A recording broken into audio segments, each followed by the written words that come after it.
Good evening. We are just hours away from the beginning of what is likely to be a consequential and controversial week for this country. Former President Donald Trump is set to depart Florida tomorrow for his old home, New York City, where he will be the center of something this country has never seen before.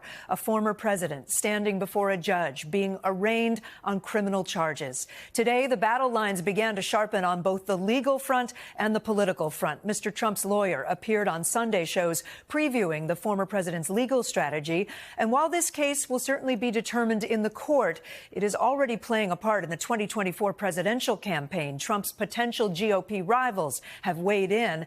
And today, another Republican threw his hat in the ring for 2024, taking on Mr. Trump directly. All this as New York City braces for the giant security operation needed to get a former president in and out of a courthouse, and for the possibility of protesters. We have two reports tonight, beginning with Vaughn Hilliard in Mar-a-Lago. The former president, one day away from leaving his Florida compound to surrender to authorities on an expected list of criminal charges. What I hope is that we get in and out of there as quickly as possible, that it's, at the end of the day, a typical arraignment where we stand before the judge, we say not guilty. Mr. Trump calling the indictment an assault on our nation in a social media post as he awaits his arraignment. Back at his golf club on Sunday, handfuls of supporters still gathering near his Mar-a-Lago property, while his attorneys blanket TV networks, establishing an early defense for the former president. He's gearing up for a battle.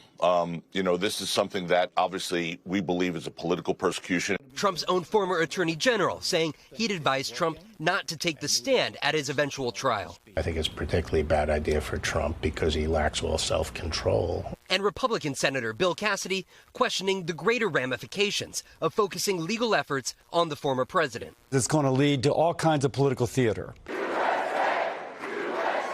Trump already announcing that he won't be quiet. When he returns to Florida on Tuesday, just hours after his arraignment, he says he will use his private club as the backdrop for primetime remarks to the country.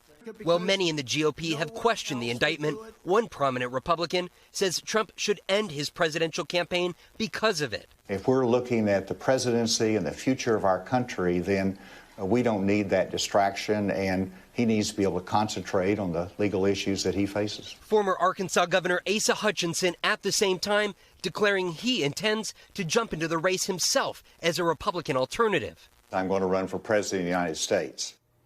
And Vaughn joins us now from Florida. There's been some suggestion, Vaughn, that Trump's attorneys could try to move his trial out of Manhattan. What did his lawyer say today? Yeah, Kate, Trump's lawyer today said that there has been no such discussion at this point, but he also said he doesn't believe that the judge overseeing this case is biased, a direct contrast to the former president's own claims. Kate? Thanks for watching our YouTube channel. Follow today's top stories and breaking news by downloading the NBC News app.